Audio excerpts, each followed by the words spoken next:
Welcome to Our Hen House. This is Jasmine Singer. And this is Marianne Sullivan. And we are super excited about this week's interview. Oh my God, you're going to love this week's interview so much. Jabari Brisport is a brand new member of the New York State Senate. And he has already staked a claim to being one of the most thoughtful, knowledgeable, and progressive politicians in the country, not just in New York State. And not only when it comes to animals, though definitely when it comes to animals, but you are just going to love this interview so much. This is a whole new world.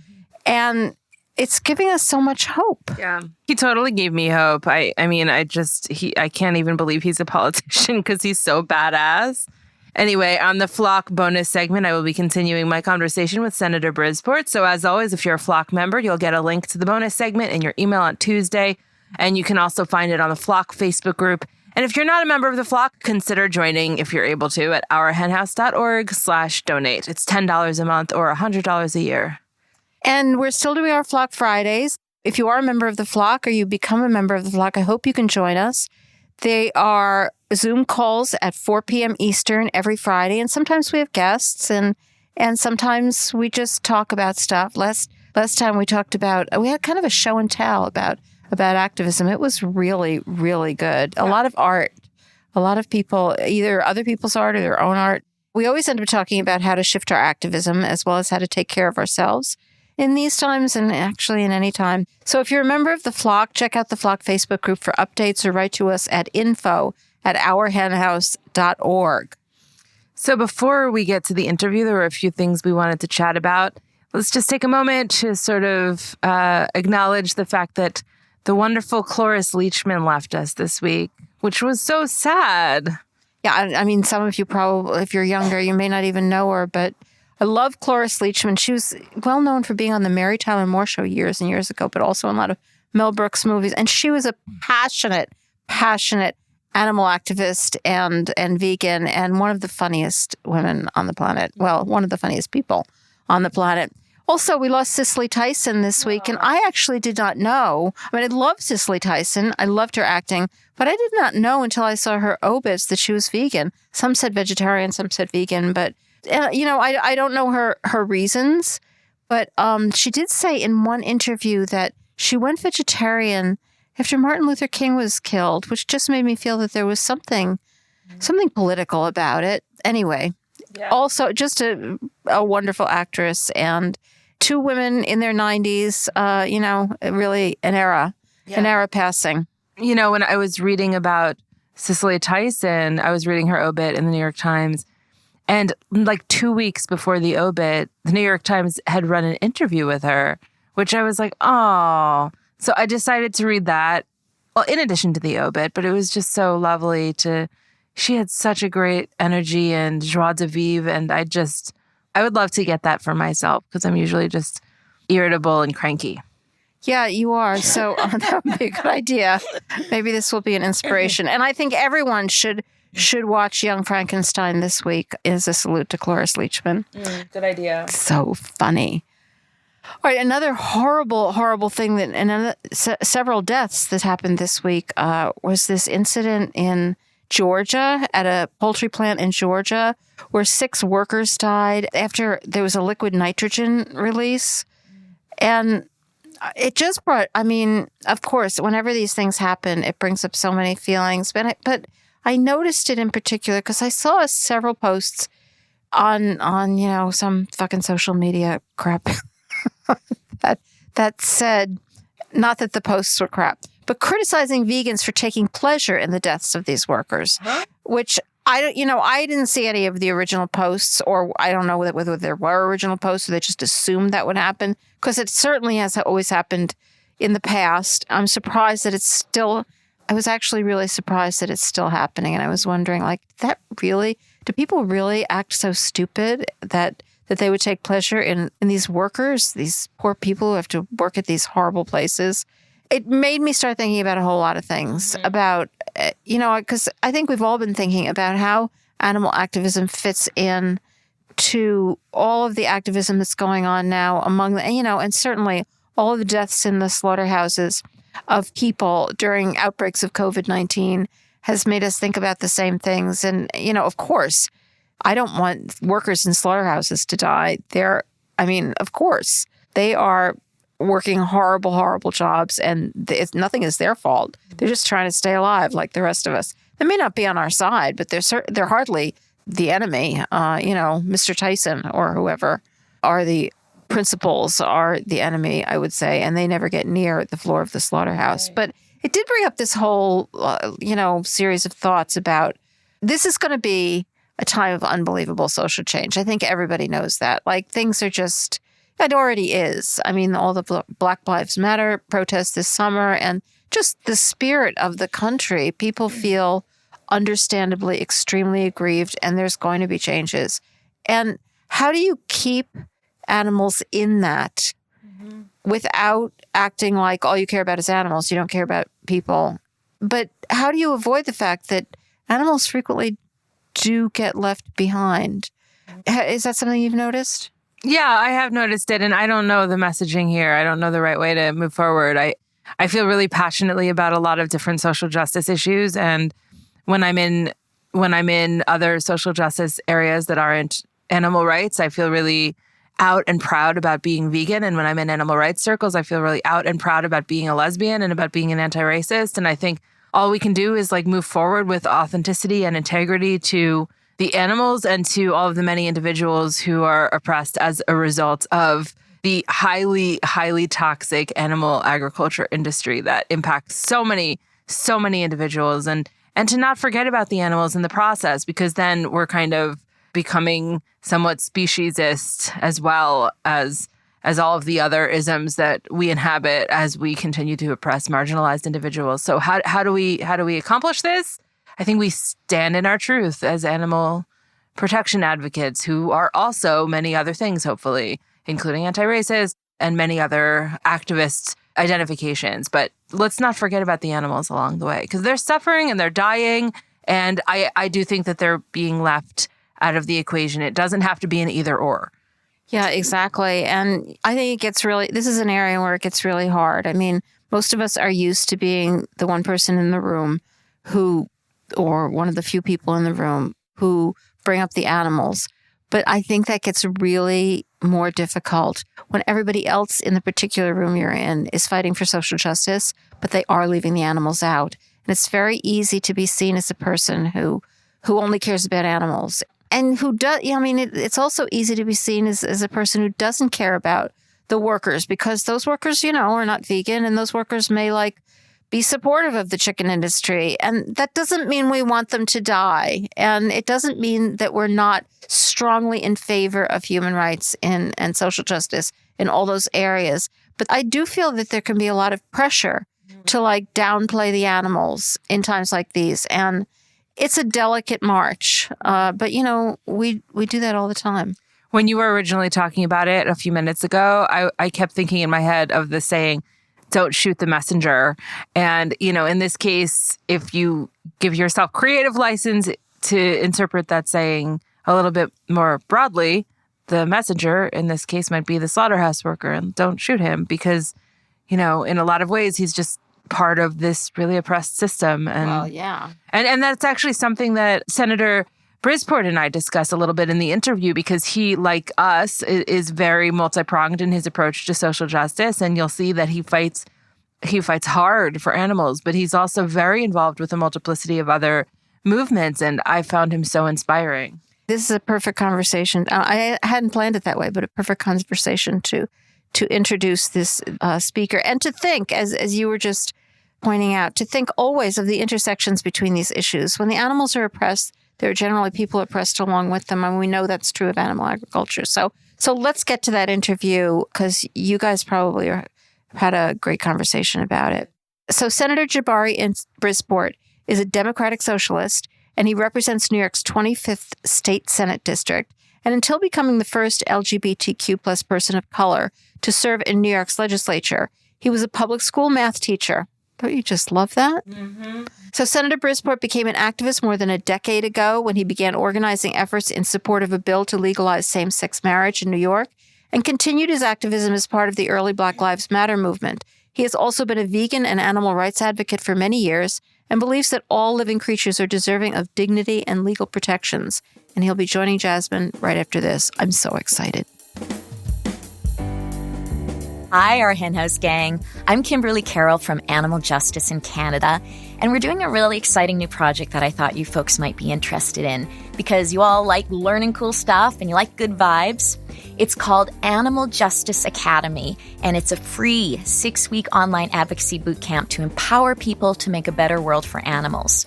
We've got over 80 teachers and speakers in this program sharing about taking your animal advocacy game to the next level through things like political engagement, effective communication, media skills, intersectionality approaches, resilience building tools, and identifying the particular skills and style that will help you make a bigger impact for animals.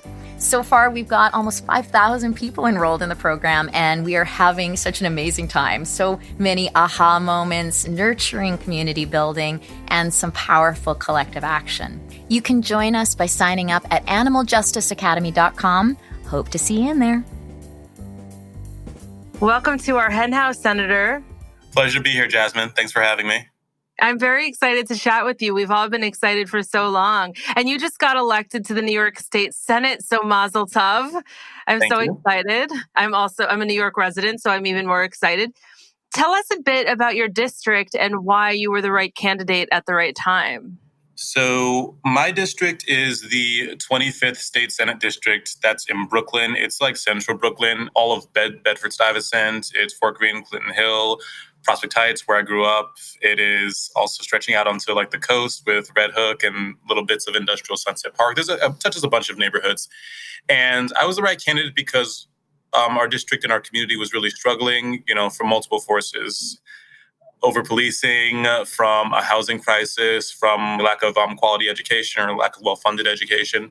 And we needed somebody that would stand up to the powers that be, politically or, financially, and say that we needed to restructure the way we look at our society around people's needs and not profits. And throughout your campaign, you were very open about your strong support for animal rights and your veganism, which is refreshing. Can you describe how you communicated with people about that issue? And do you think that this hurt or helped you? I think it only helped me. I mean, I am been vegan for about 8 years now and got politically involved for animals, I think, and started first time in 2016. So a few years now. And, that's exciting for people because there are not many vocal vegans or animal rights people who run for office. And it drew more people into the campaign and did not, turn anyone away. And I think people saw that, this is something that you could tie into a variety of issues. You lift up animals, you end up lifting up, the most marginalized as well. That's right. Yeah, I remember I interviewed Cory Booker about his veganism and animal rights, and he said that first of all, he didn't care if it hurt him, or so he said to me. But secondly, it seemed to help him. It seemed to kind of create a platform for discussing all of the issues that he cared about. Yeah, I had the lovely opportunity to join Black Veg Fest. It's awesome, great. It's what it is. It's a, big vegan fest centering Black voices, run by Black people, predominantly Black women. And I got a chance to talk about the intersectionality of animal rights and human rights and, how when we allow for the worst injustices to be done to animals, we open the door for bigots and fascists to do the same, turn around and do the same thing to people, whether that's, branding, an animal versus branding, a human animal, or, locking up animals in cages versus locking up people in cages. It's all, whenever we don't fight for the most marginalized, we end up harming ourselves. I couldn't agree more. And I'm a big fan of the Black Veg Fest. We had the organizer on our Henhouse in the past. Now, you are a democratic socialist, and that certainly relates to many of your positions on social justice issues. But I'm curious about animals specifically. Is your attitude toward animals a natural outgrowth of other issues with which you are aligned? It's definitely happened in parallel with my political activism. I first went vegetarian around 12, 13 years ago, around the time when I first started getting politically active in, the gay rights movement. And, as I've gotten more politically active, I've also seen that I need to get more politically active for the animals. Like I said, I was a vegan for, many years, but not an animal rights activist until just 4 years ago, because I started to realize that, veganism couldn't just be a dietary choice. It had to be a political choice as well. I got tired of thinking it was enough to make sure my own personal plate was free of animal cruelty. And I realized I needed to go bigger and organize with other animal rights activists.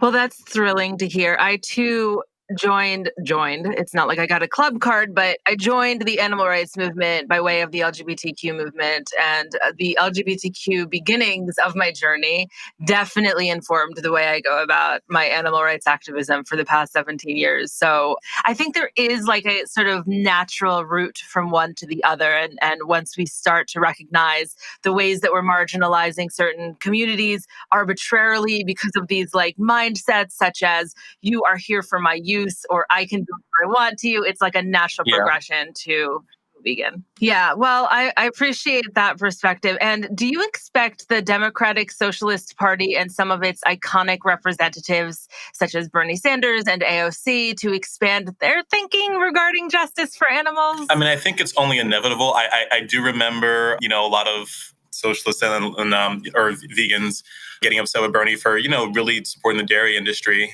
I'm no fan of the dairy industry. The dairy industry is no fan of me.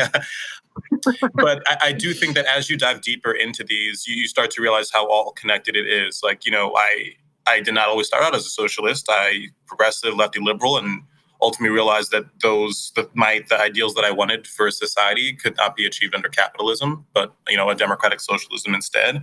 And I imagine people dig deeper, they start to see that to be truly consistent, in their ethics, they really are fighting for the marginalized and avoiding the manipulation of others or causing others suffering for their own personal gain. I think it inevitably leads to veganism. Yes, I sure hope so. And Vermont and dairy, oy vey. Yeah. I mean, that's a tough one. I mean, it shouldn't be a tough one, but my mother lives in Vermont. And whenever I go up there, it's like, I mean, you practically get like milk splattered on you as you cross over the state line. I don't know what that is about, but it's nice that Ben and Jerry's is joining the dairy-free bandwagon. That's amazing. Yeah. Actually, the left in general has been somewhat notoriously slow to champion the cause of animals, at least according to many animal rights folks. Why do you think that is, assuming you agree? And perhaps it's not yet shifting for Bernie, but is it shifting? I think it is shifting. I think that the reason why there's hesitancy is that some people have managed to create a false wedge and pit animal rights against human rights or labor rights. And, if you're pro animal right, if you're a vegan, you must love acai berries and quinoa, and you're destroying indigenous communities in South America for your pursuit of those or something like that. Or, us vegans, and I guess vegans are the ones that eat palm oil, and that's what's destroying Indonesia. These are arguments, I've heard. And it's important for us to realize, especially, as a socialist that want to uplift labor rights, like some of the most violent labor rights, like violations happen within the animal industry, like, step foot inside a slaughterhouse, like the workers that are there are not white guys in button down and suits, right? It's migrant workers that are risking their lives in danger of getting maimed or killed by the machines. And it's quite violent. Or, I always mention just poorer Black communities in the South, like, where near pig farms, where, they just spray the pig shit into the air and it wafts down into low-income community. Like, the harms of the animal agriculture industry are deeply intertwined with harms against marginalized human animals. I want to go back to something you touched on earlier, just regarding your LGBTQ activism. You were part of the fight for same-sex marriage in New York State, which is something that I benefited from. So thank you. Can you tell us how that fight and ongoing efforts to defend queer people, and particularly queer people of color, relate to your fighting for animals? I know you started to touch on that, but it's something that is, I think, of a lot of interest to our Hen House listeners in particular. Yeah, I think one of the biggest lessons I learned from the fight for same-sex marriage was that you have to be very clear in your demand and not back down even when you lose. And I say that because I remember that was my first big political loss, was 2009, when the state Senate was coming to a vote on same-sex marriage. And I had never called or organized people to do anything. And I had put a lot of effort into it, and then we lost. The state Senate did not vote for same-sex marriage. And me, thinking I was a rational activist, said, well, we should switch gears, and same-sex marriage will never pass. We should all focus on civil unions because that's what's reasonable and that's what we can attain. And people in the movement were not having that, right? They said, no, that's not equality. So we need to keep on pushing for exactly what we want. And, so we doubled down, and lo and behold, 2 years later, we actually won. We won same-sex marriage in New York. And then it did go, a federal a few years later.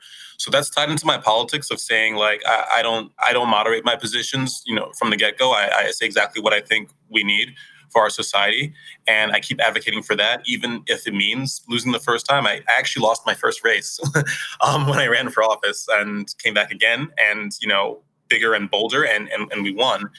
And that ties to animals because, I am bold in saying something like, I do think we need to push for an end to animal agriculture. It's funny there.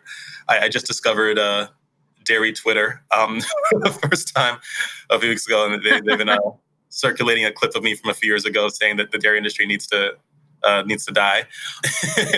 And oh wow, it's important for me to say to be very clear in the positions, because it's like they say about the arc of history, the arc of moral justice. It's long, the arc of history. It's long, but it bends towards justice. And I do see veganism and vegetarianism and animal rights and all these things like starting to grow in popularity. And it's important to just keep pushing, because at some point you reach a tipping point. Mm-hmm. Mm-hmm. Absolutely. That's funny about dairy Twitter. We like to call that rising anxieties. And we have a whole segment on the podcast called Rising Anxieties, where we report on what the opposition is saying about animal rights activists.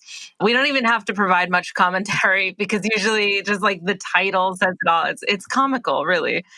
So, Senator, tell us some of your legislative priorities when it comes to animals, both pie in the sky and the ones you have real hope for in the near term.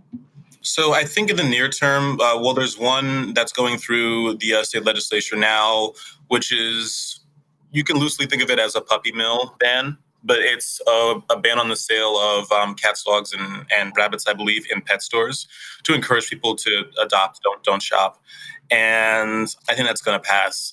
Beyond that, I would love to build on momentum that I'm seeing around the fashion industry and getting away from fur. So a statewide ban on the sale of fur. I know the one that went through the city council a few years ago did not ultimately pass. And I was part of that fight. And as I said before, I'm always happy to come back again, bigger and badder. So I know we lost at the city level, so let's just pass it for the whole state and ban the sale of fur throughout.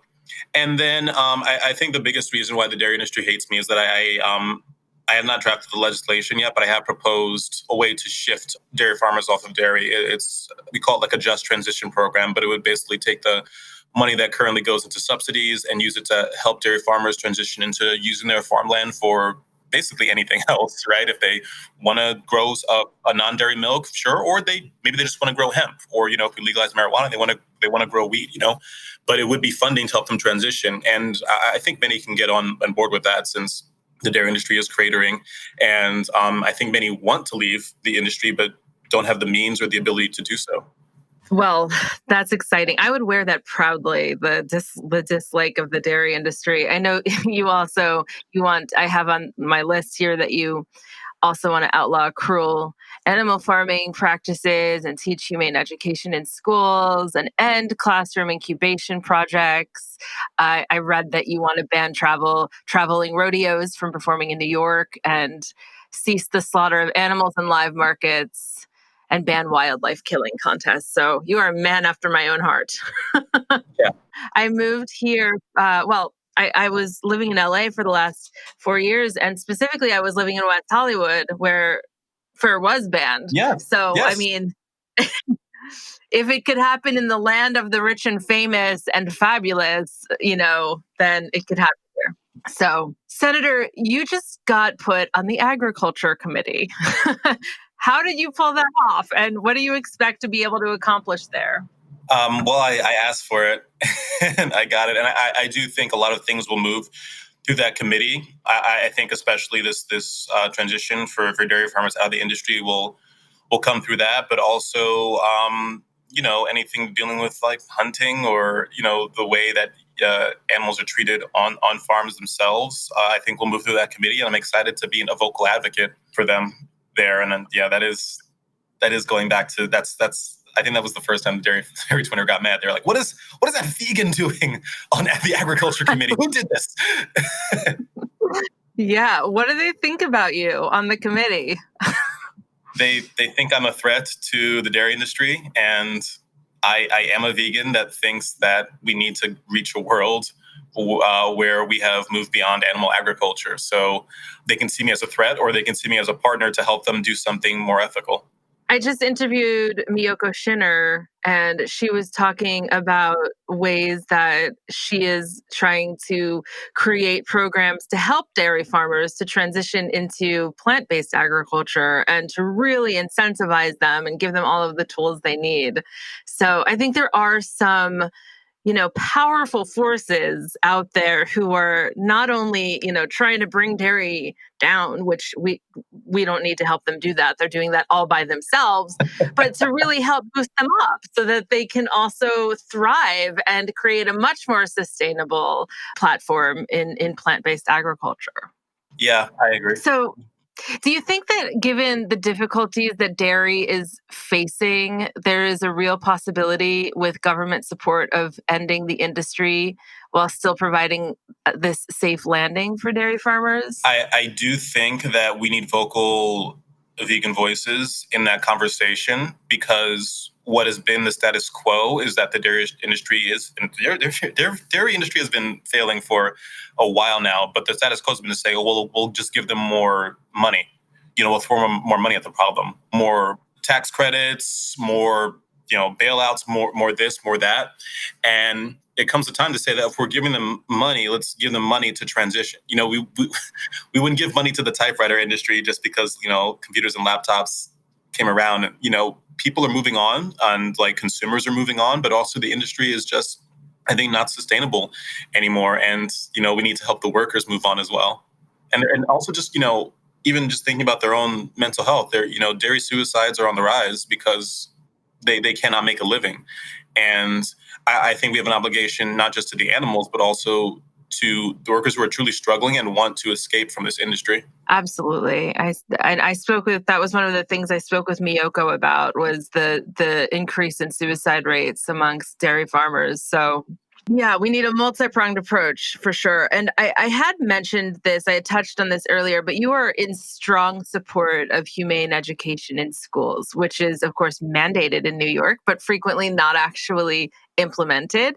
As a former public school teacher, what are your thoughts about the best ways to introduce children to the reality of how we treat animals? My students got introduced it to me just because they saw me eating lunch. They're like, "What is that?" And I was like, "Well, this is a tofu this or this lentil this," and they found out I was vegan. And children are so naturally curious. And, that was almost enough for some of them, because they started to look more. They were like, "Why are you vegan?" I was like, "Well, I don't, I do it for the animals. I don't think we should be eating animals." And some have told me they want to experiment with it or try it. And it's like such a light touch like that, because it doesn't take much to convince. It's much easier to convince children of the right thing to do than adults. And that's one of the most beautiful things about being a teacher, is that, you just need to show them the truth. And that can be, that's how I became vegetarian. Actually, I was in a classroom in college where the teacher showed us some slaughterhouse videos, and I realized that it wasn't totally random. It was a class about animals, and it was a class about animals in performance in theater. But we had a day where we watched slaughterhouse videos, and I realized, I couldn't partake in that industry anymore. And I went vegetarian shortly after that. Wow. I'm so curious about why that was shown, especially if it wasn't a class about animal rights or ethics. I mean, I'm thrilled that it was, but can you tell me more about the context of the class and why that was the video that was that was Yeah, shown? and in retrospect, I don't think it had much to do with the scope of the class, which was I studied theater in college, and this was a specific class that was like animals in theater. So we would read plays about animals or plays where there was an animal, and there's just a variety of things. And there was one class where we just watched slaughterhouse videos, and I can't not remember. I don't think it was connected to any of the plays. The teacher was a vegetarian, or potentially a vegan. And yeah, there were other vegans in the class, and after seeing those videos, I did not want to eat meat anymore. Senator, I was also a theater major. Where did you go? I went to NYU. Okay, I was at Pace. Oh, just awesome. a little bit further downtown from you by a few blocks. That's awesome. That's very funny. I wonder if there's some kind of connection between going into theater, which is when you are really studying character, you really have to embrace the empathy side of things and the compassion for the character, and then kind of going down the path of activism. I don't know. I think there is. I think a lot of actors almost end up political, whether they want to or not, whether or not, maybe they run for office or maybe they're just involved in their local community. But yeah, no, I think it's hard to take on the empathy of theater and not feel like you need to do something about the world around you as well. That just gave me chills. I've never really thought about it like that before, but it's true, isn't it? Whew. Well, one would imagine that climate will quickly become a legislative priority. At least we must hope so. How do you expect that to intersect with animals when legislating at the state level? I think that, we have to acknowledge that animal agriculture is a huge driver of greenhouse gases and carbon emissions, or methane emissions, I guess, technically, with the cow farts. But I do see it becoming more part of the conversation. I actually was just giving commendations to Food and Water Watch when I was running the campaign, because they were the only environmental group where in their questionnaire they brought up factory farming and animal agriculture. I was just whether or not you endorse me, thank you so much for including this, because a lot of environmental groups do not even mention animal agriculture. And, I think we need to keep making sure it's part of the conversation, because, it's definitely part of the problem. Mm-hmm. We have to. I actually really appreciate Greta Thunberg's positioning on this and her messaging on this when she's like, don't look to my generation to fix this. You did this. You fixed this. And I'm like, you go, girl. That's right. So you are also the new chair of the Children and Families Committee. What is the work of that committee, and does it relate to animals in any way? It can. The main things that have gone through that committee have been ensuring that marginalized children and families are kept whole. So a lot of foster care issues go through that. A lot of school, juvenile justice things go through there. And there was one bill my predecessor was pushing, which I loved, which was called Solutions, Not Suspensions, and it was a way to decrease and eliminate suspensions for young kids in schools. Really, really critical. A lot of trauma that happens later in life, can be traced back to stuff that happened to you as a kid, whether that's your family being ripped apart or just how you were treated as a young kid in school. So I like that committee a lot. And especially because my district has seen a surge in gun violence in the midst of the COVID-19 pandemic. It contains that area of Brooklyn where it has surged. And I'm of the belief that, the path to picking up a gun starts way years before that child or that person ever picks up a gun. There is some trauma that starts them on the path to there. And if we can ensure that they're taken care of as a child and really made to feel whole and part of a community, we can end gun violence. Mm-hmm. Do you feel that this moment in time with the end of the Trump administration and so many challenges facing us is a watershed moment when we can shift out of old mindsets and make real progress? And do you think that extends to animals? I really do. We have, a new presidency. Biden is actually surprising me. I did not expect him to send that letter, and ending private prisons. I am so thankful to all the activists that, and people on the ground that moved him towards doing that. And when you say watershed, like, yeah, like this is a chance for us to really, really push from some incredible gains. And in addition to the stretch in the presidential administration in New York itself, for the first time ever, we have a veto-proof majority in the state house, the state assembly, excuse me, and also the state senate. And that is going to open up the path for much more progressive legislation. I'm also going to add to that, like, I think people at large are ready for this stuff. My friend and activist and lawyer, Jay Schuster, wrote an article a couple of years ago, actually talking about saying, America's actually ready for aggressive animal advocacy. And he just started percentages of support of like how effective abolitionists were at the time, compared to how many people were supporting slavery, and he just like showed a lot of polls and showed that we have pretty widespread support for banning slaughterhouses or making much more aggressive demands for animal rights than we are. Jay was a guest on our Henhouse recently, I think more specifically on the Animal Law podcast, which we also produce. Big fan of his brain, for sure. He's incredible. Yeah, totally agree. I'd love to shift gears in our last few minutes to some more personal matters, though I hope that you stay on with me, if you don't mind, for an additional little 5-minute interview for our bonus content when we're done. Senator, tell us about how animal activism started for you. I know you mentioned that you were in the class and you saw the footage and you went vegan, but you said that you didn't go full on activist at the time. So was there like a moment where you thought, I can't just be boycotting the cruelty on my plate? That's funny you asked, specifically 2016.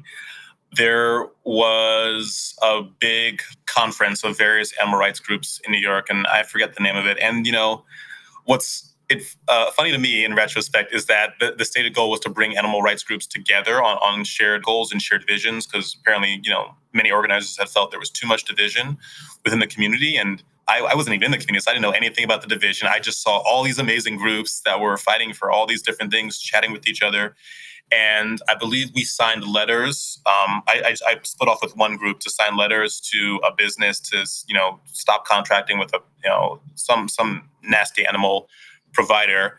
And then just going back to Jay Schuster again, he actually invited me out to a protest that was going to be at Canada Goose, which was opening up a flagship store in Soho. And I went to the protest. I'd never gone to an animal rights protest before, and I ended up speaking, and I'd never spoken at an animal rights protest before. But, that was a moment where I realized that this was something that people could band together and do, which is really clear to me. Okay, it's not just my personal choice on my plate. I can meet up with other people that believe in this, and we can make political action for animals. Mm-hmm. I love that. And I love this vision of you kind of being thrust to like the podium at this protest. That's cool. So you mentioned Jay, but beyond Jay, who are some of your influences, either as animal rights activists and vegans, or just as like change makers in general?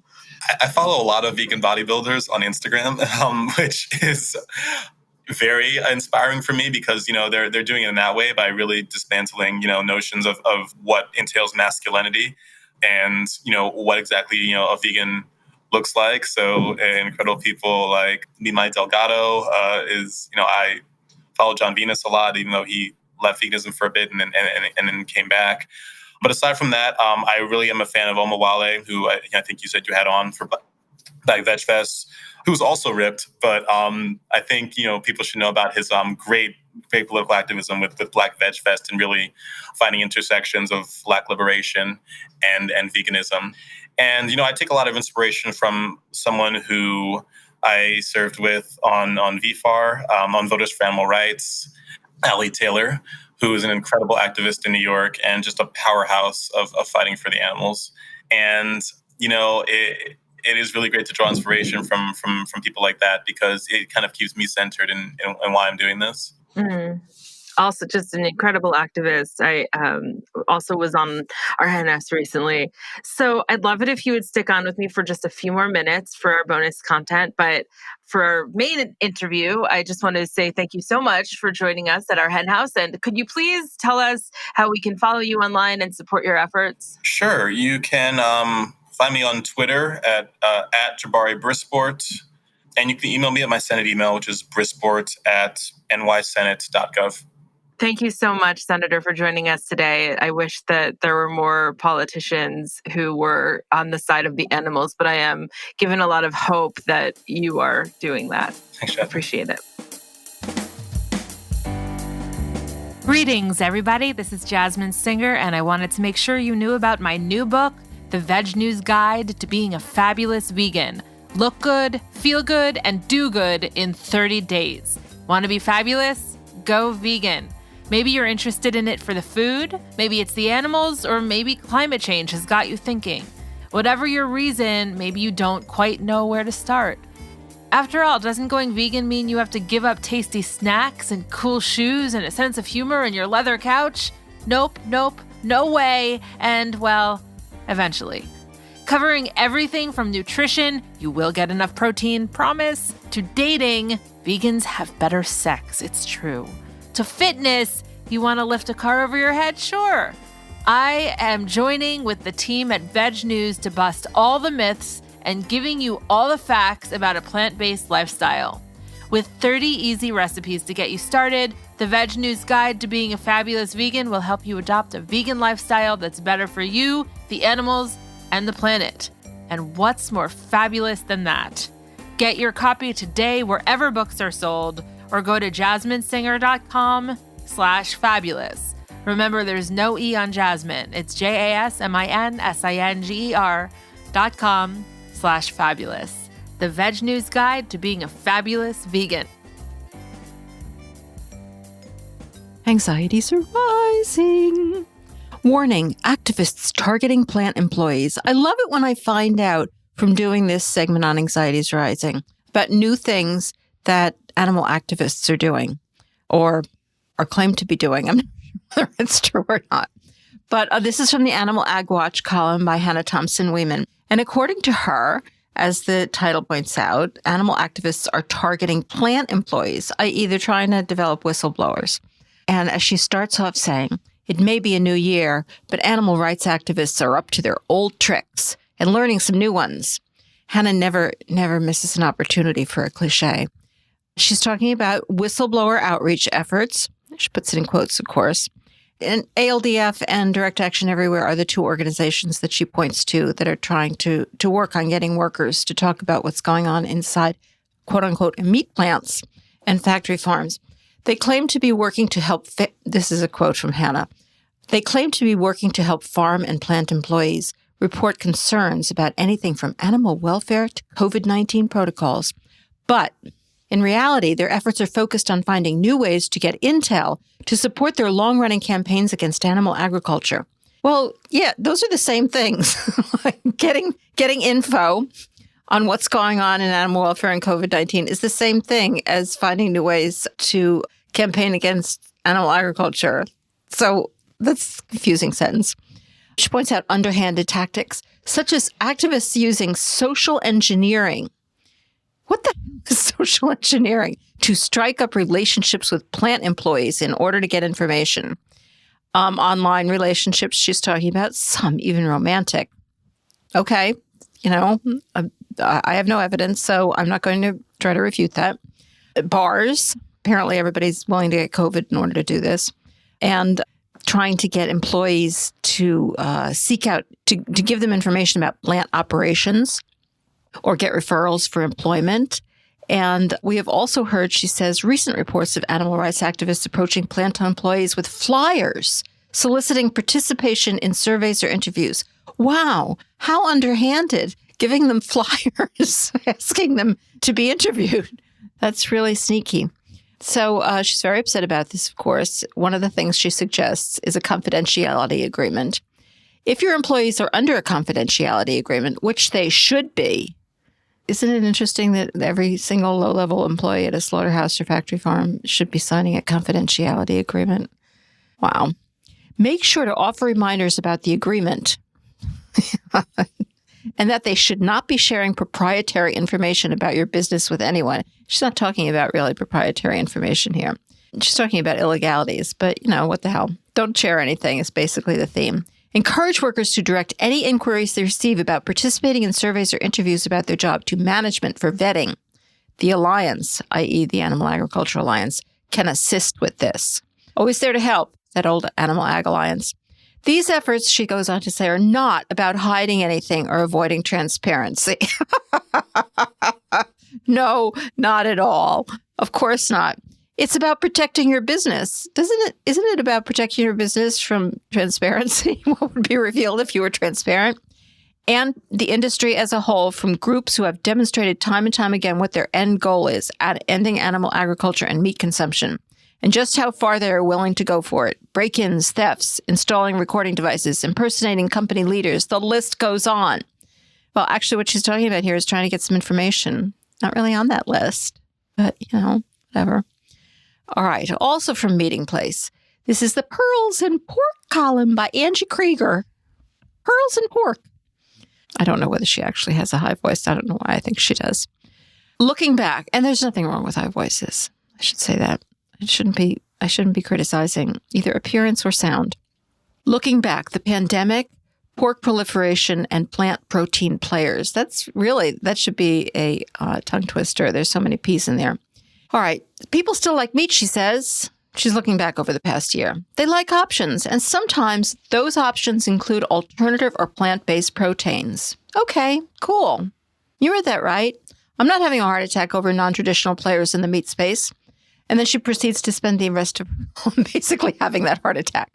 Because she wants to know, why has the competition from alternative proteins rocked us to our core? She points out that, they're not really taking over. But one of the reasons, she says, they aren't shy about their goal to eliminate us. Well, apparently, the problem isn't only that that's their goal. The problem is that the meat industry might be a little scared that they're going to achieve it. And she does admit that sales remain small in this category compared to real meat. They're growing both their share of dollars and share of voice. They focus their consumer efforts on how eating those products makes people feel, not only physically after they eat it, but how that meal decision helps that person or family contribute to society or make the world a better place. You get the picture. I found that very funny. I don't know. Yeah, no, one of the things is, how it makes you feel. But the reason that you feel good isn't like magic. It's because these things actually do contribute to society. And they tell you that and why. But, she's not seeing it. She wants to know how they compete.